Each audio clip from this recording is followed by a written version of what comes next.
Que se passe-t-il à Abu Dhabi, la réunion trilatérale entre la Russie, les États-Unis et l'Ukraine? Où allons-nous selon vous?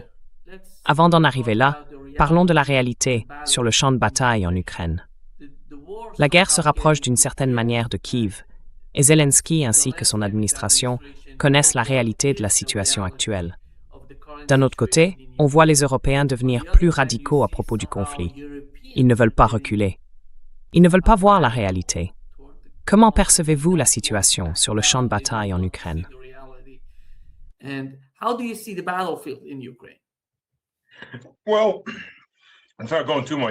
bien, je ne vais pas entrer trop dans les détails, car cela pourrait prendre une heure entière. J'ai déjà fait cela plusieurs fois la semaine dernière, peut-être il y a 2 semaines. La réalité, c'est, et on le voit à différents endroits, que les Ukrainiens s'épuisent. Ils sont vraiment à bout. Pour donner un exemple rapide, jugez-les à la taille de leur soi-disant contre-attaque ou offensive. En 2022, nous avons eu une grande offensive à Kharkov, qui, soit dit en passant, a détruit le point de fer ukrainien. Les chars qu'ils rassemblaient là, cachés dans des immeubles résidentiels et des parkings. Lorsqu'ils sont sortis au combat, ils ont subi de lourdes pertes, mais ils n'en parlent pas. Ils se contentent de dire qu'ils ont réussi à repousser l'armée russe, qui était alors très dispersée.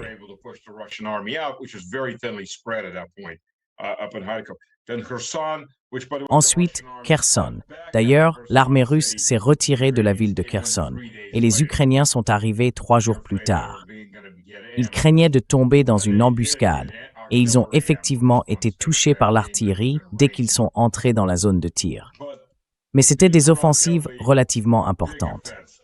Ensuite, il y a eu la fameuse contre-offensive de 2023, ce qui est insensé quand on y pense.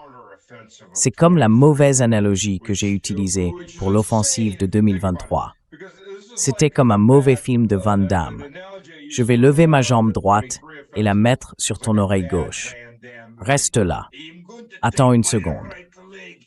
Et ils ont littéralement fait ce qu'ils avaient dit qu'ils feraient. Ils ont attaqué exactement là où ils avaient annoncé qu'ils le feraient. Et c'était comme personne ne fait vraiment ça.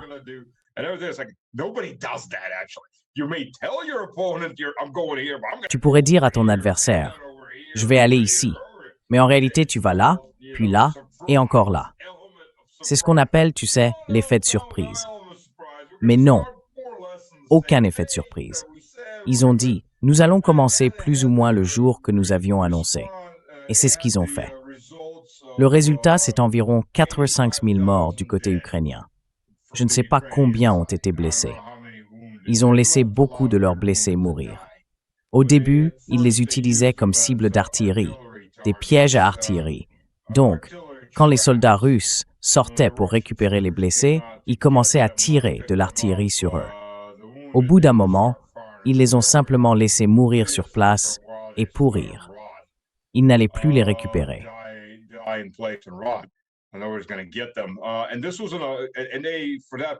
Et pour ce prix-là, ils ont pris un champ de 120 km², 12 sur 10, ce qui est une toute petite boîte. C'est un niveau de perte comparable à la Première Guerre mondiale.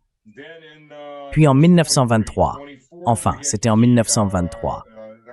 En 1924, nous avons eu la contre-offensive, ou l'offensive de Kharkov. Et peu importe à quel point les médias occidentaux ont exagéré l'affaire, avec des cartes montrant d'immenses zones, la réalité est qu'ils ont réussi à pénétrer dans le sud-est, enfin pas Kharkov, mais l'oblast de Koursk. Ils ont pris environ 12 ou 13% du sud-est de Koursk. Ce n'est pas un petit oblast à la base, mais ce n'est pas immense non plus. Ils n'ont pris qu'environ 13%, une grande ville là-dedans et une série de petits villages au milieu des bois.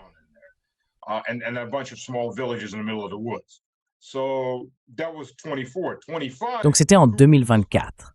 En 2025, ce que tu remarques à chaque fois, c'est qu'ils deviennent de plus en plus petits. Ils manquent d'hommes et de matériel, mais ils continuent à faire ces coups de communication. Je pense que c'est la première guerre de l'histoire, où un camp se bat non pas tant pour des victoires stratégiques ou tactiques que pour des victoires médiatiques. Tu vois, il faut obtenir le bon titre. L'armée ukrainienne a percé ici. Puis ils se font tous tuer 10 minutes plus tard. Peu importe, parce qu'on a juste la photo d'eux brandissant un drapeau. Et ils ont littéralement fait ça, d'ailleurs.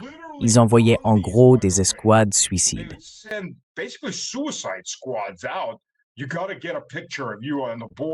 Il faut que tu prennes une photo de toi à la frontière, avec tel bâtiment et tel autre dans le cadre, pour qu'on puisse te géolocaliser à l'intérieur. Tu vas probablement te faire tuer ensuite. Tu sais, survis si tu peux. Mais prends la photo. Ils ont en fait commencé à faire ça à la frontière russe en 23. Et ces types se faisaient cribler de balles. La patrouille frontalière russe les voyait et ouvrait le feu. Ils allaient là-bas, installaient des bornes frontalières, prenaient des photos. C'est comme bon sang, quel gâchis d'hommes. Mais c'est de la communication. Tout est question de communication. Eh bien, même la communication ne peut pas dissimuler ce qui se passe sur le champ de bataille en ce moment. Je le dis depuis un moment.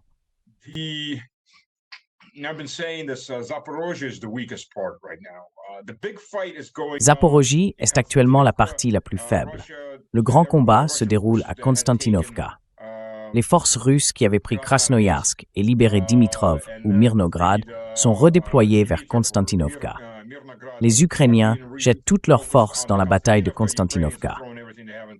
Le second grand affrontement dans cette zone se situe à Krasnoye Liman, car une fois Krasnoye Liman pris, et il est déjà partiellement encerclé. On se trouve sur les hauteurs dominant Slaviansk. Et si l'on commence à couper Slaviansk, on isole en réalité toute l'agglomération de Slaviansk, Kramatorsk et Konstantinovka, qui constitue la dernière zone fortifiée et urbanisée du Donbass pour les Ukrainiens.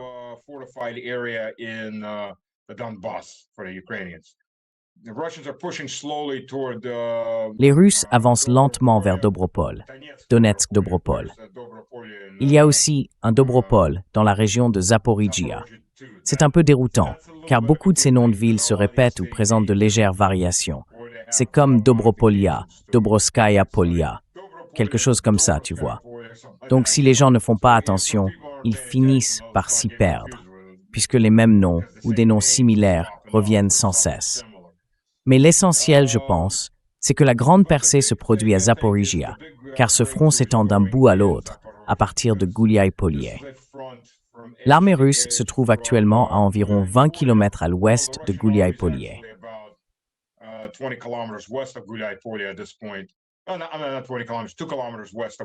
Non, pas 20 km. 2 km à l'ouest de Gouliaï-Polié. Peut-être 3. Et ils essayent de se dégager. Les Ukrainiens y jettent tout ce qu'ils peuvent. Si tu regardes les cartes ukrainiennes, elles n'ont pas été mises à jour depuis 3 mois. Donc selon leurs cartes, la Russie n'a même pas encore atteint Gouliaï-Polié. Mais en réalité, c'est à l'ouest de Gouliaï-Polié, à environ 25 ou 26 km à l'ouest d'Orekov. Orekov a été encerclé par le sud par 2 colonnes, et une autre colonne avance depuis l'ouest pour frapper Orekov à environ 7 ou 8 km. Donc la poussée se fait à travers différentes zones.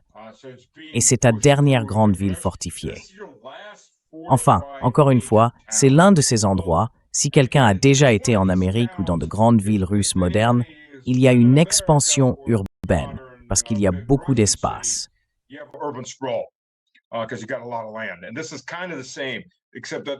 Et c'est un peu la même chose ici, sauf que l'étalement urbain s'étend surtout le long de 2 grandes autoroutes. Donc on a Orikhiv au centre, et ces petites villes voisines se fondent un peu les unes dans les autres. C'est là que la ligne de fortification se forme dans cette zone. Mais c'est tout. Après cela, ce sont essentiellement des champs ouverts. Ils essayent de creuser des fortifications de campagne à découvert, mais ils n'ont pas la main-d'œuvre nécessaire. En gros, je pense que c'est dans cette zone que tout va s'effondrer rapidement. Les troupes russes ont déjà pris le passage à travers l'estuaire, à environ 11 km au sud de la ville de Zaporizhia, dans le coin nord-ouest de la province de Zaporizhia.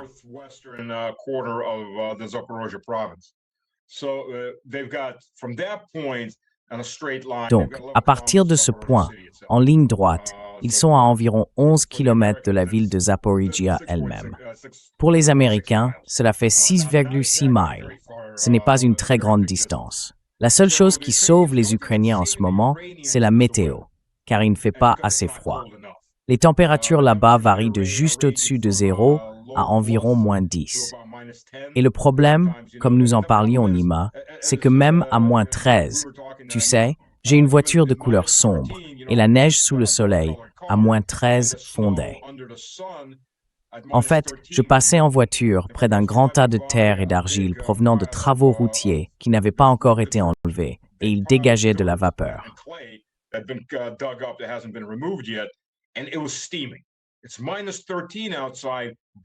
Il fait -13 dehors, un grand soleil, et ça fume parce que premièrement, il y a des copeaux de bois et d'autres matières à l'intérieur qui se décomposent, et deuxièmement, c'est le soleil qui chauffe le sol, n'est-ce pas? Et il fait -13 dehors. On ne penserait pas que ce serait mou, mais ça fume déjà, ce qui veut dire que ça dégèle déjà.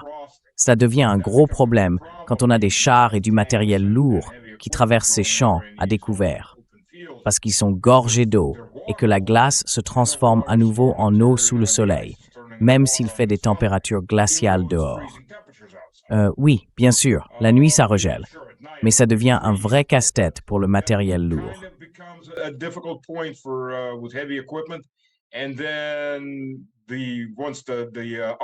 Et puis, une fois le dégel arrivé et que tout se met à déborder jusqu'à ce que tout ça s'écoule, tu as environ un mois de mouvement très limité, parce qu'on ne peut pas traverser cette terre noire. C'est comme passer à travers, oh, bon sang, si tu n'as jamais connu la terre noire, elle ne se contente pas d'aspirer les bottes, elle t'arrache aussi les chaussettes. Elle pourrait même t'arracher la peau des os. Je veux dire, c'est comme de l'argile, comme des sables mouvants, pire, probablement. C'est d'une telle consistance. Donc c'est très difficile d'y avancer, et les véhicules ne font qu'aggraver les choses jusqu'à ce qu'on se retrouve littéralement à nager dedans. Et puis, historiquement parlant, une fois que les engins lourds sont entrés en jeu, eh bien, c'est une chose à cheval, mais c'est encore plus difficile quand tes chevaux tirent des chariots.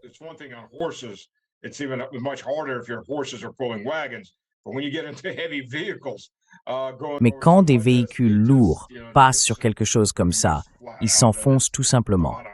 Je veux dire, c'est clair et net, ils restent embourbés. Ensuite, on attend que tout sèche et on commence à les dégager.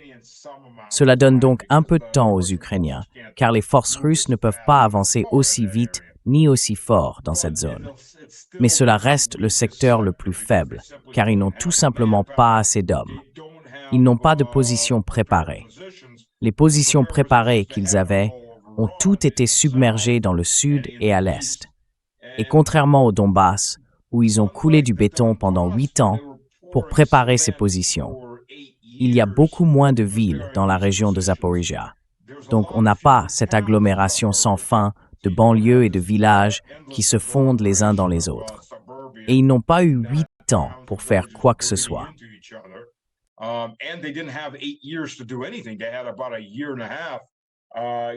Ils ont eu environ 1 an et demi pour construire des fortifications de campagne et ils ont fait un très mauvais travail dans l'ensemble. Tant que Huliaïpol tenait, il tenait plus ou moins cette ligne. Mais au moment où Huliaïpol est tombé, c'en était fini. Le flanc était perdu et le flanc ouest était déjà en train d'être contourné. Donc maintenant, les forces qui se trouvent au centre sont progressivement comprimées autour d'Orikiv. Et une fois que ce territoire sera pris et que les lignes de communication en profondeur seront sécurisées, il restera environ 11 kilomètres jusqu'à Zaporizhia. Je pense que c'est la grande question. Si Zaporizhia tombe, ou plutôt quand elle tombera, cela ouvre tout le centre de l'Ukraine dans de nombreuses directions. Et cela devient un scénario cauchemardesque pour les Ukrainiens, car ils ne peuvent pas se défendre dans toutes les directions d'où ils pourraient être attaqués. Allez-y. Non, allez-y. Go ahead. No, go ahead, go ahead. We know that on the part of the NATO, Nous savons que, du côté de l'OTAN, il y a encore des personnes aux États-Unis, comme Lindsey Graham, qui parle de fournir à l'Ukraine des missiles Tomahawk. Voyez-vous, à ce moment précis, à ce stade de la guerre en Ukraine, quelque chose que l'Occident puisse offrir pour changer la donne ou donner un certain levier à l'Ukraine. Que peuvent-ils faire d'autre? Est-ce même possible, dans la situation actuelle, compte tenu de leur armée, de leurs effectifs et du soutien qu'ils reçoivent de l'Occident et de l'OTAN? Que peut encore faire l'OTAN pour eux, qu'elle n'ait pas déjà fait? What else NATO can do for them that they haven't done before? Well, the U.S. military can take its entire. Eh bien, l'armée américaine pourrait mobiliser l'ensemble de ses forces terrestres opérationnelles, plus le corps des marines, environ 450 000 soldats, et les envoyer sur le champ de bataille, puis encaisser les pertes massives qui s'ensuivraient.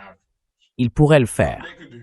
L'ensemble de l'OTAN en Europe pourrait à peu près rassembler tous ces soldats aptes au combat, et cela représenterait probablement un peu moins que ce que les États-Unis pourraient faire seuls, puis tout engager sur le champ de bataille et subir le même type de pertes. Je veux dire, il y aurait beaucoup d'Européens morts et beaucoup d'Américains morts. Ils ne veulent pas en parler. Lindsey Graham, lui, ne veut certainement pas en parler.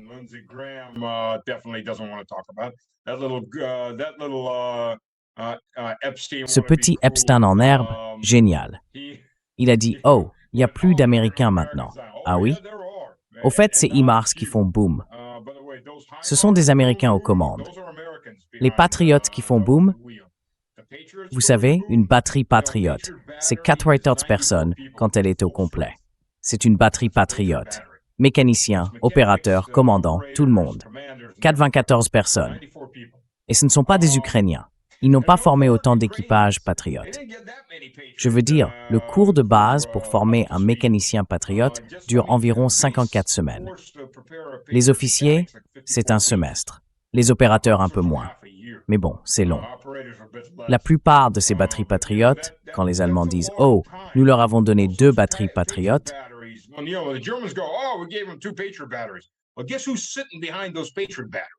eh bien, devine qui est assis derrière ces batteries patriotes. Ce sont des Allemands. Et quand ces systèmes patriotes sont touchés, ce sont des Allemands qui brûlent dans ces véhicules, ou des Américains, ou des Britanniques, ou des Polonais. Ce ne sont pas des Ukrainiens. Donc il y a beaucoup d'Européens qui sont allés en Ukraine. Voici Saint-Bandera. Tu sais, les Polonais ont subi environ 10 000 pertes, et c'est parce qu'ils faisaient tourner un bataillon pour leur donner de l'expérience au combat. Mais tu sais, on acquiert de l'expérience au combat en étant au combat. Et quand on entre dans le combat, on commence à subir des pertes. C'est un peu comme ça que le jeu se joue.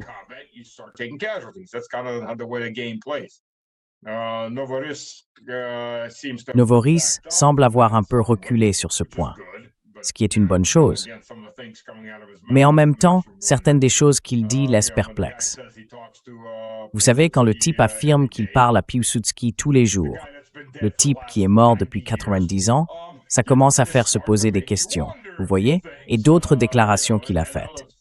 Mais pourquoi la Pologne ne peut-elle pas avoir un dirigeant normal depuis 30 ans? Il y a des gens normaux comme Braun, mais il continue d'élire des personnes qui ont un grain d'une manière ou d'une autre. Je ne sais pas pourquoi. Mais à part ça, le problème avec le Tomahawk, tout d'abord, le Tomahawk serait tiré exclusivement par les Américains.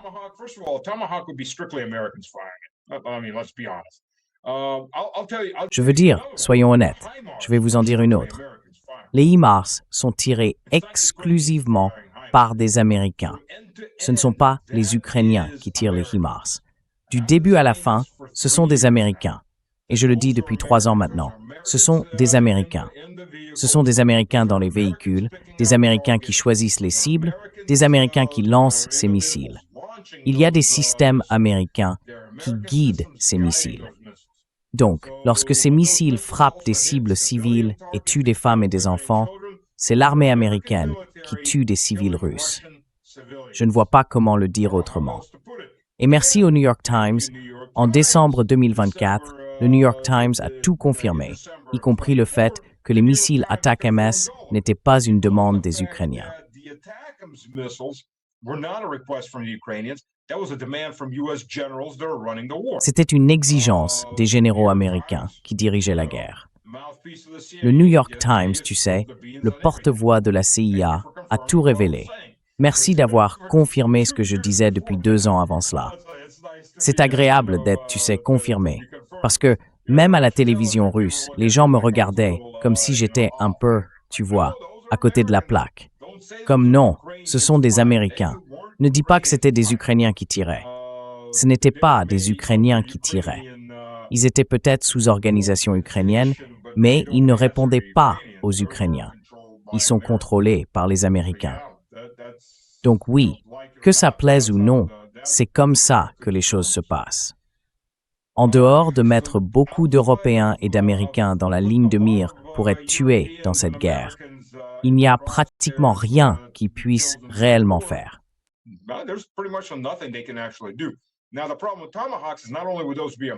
Le problème avec les Tomahawks, c'est que non seulement ce seraient des missiles américains, mais qu'un Tomahawk est un missile à capacité nucléaire. Donc s'il y a des Tomahawks en direction de Moscou, la seule façon de savoir qu'il s'agit d'un missile à capacité nucléaire, c'est soit lorsqu'il explose et que l'on découvre la nature de l'ogive, soit lorsqu'on l'abat et qu'on examine l'ogive. Dans tous les cas, il faut prendre en compte le fait, surtout venant des États-Unis, qui ont une politique de première frappe et ont tenté de décapiter l'Iran, et, avec les Israéliens, ont essayé de décapiter le Hezbollah. Ils ont déjà mené ce genre d'opération en Yougoslavie lorsqu'ils ont tenté de tuer Milosevic. Les gens ne s'en souviennent pas, mais c'est arrivé. Ils ont fait exploser sa maison, tué une partie de sa famille. Ils ont répété ce genre d'action à de nombreuses reprises, toujours sous le prétexte, comme en Yougoslavie et ailleurs, de négociations.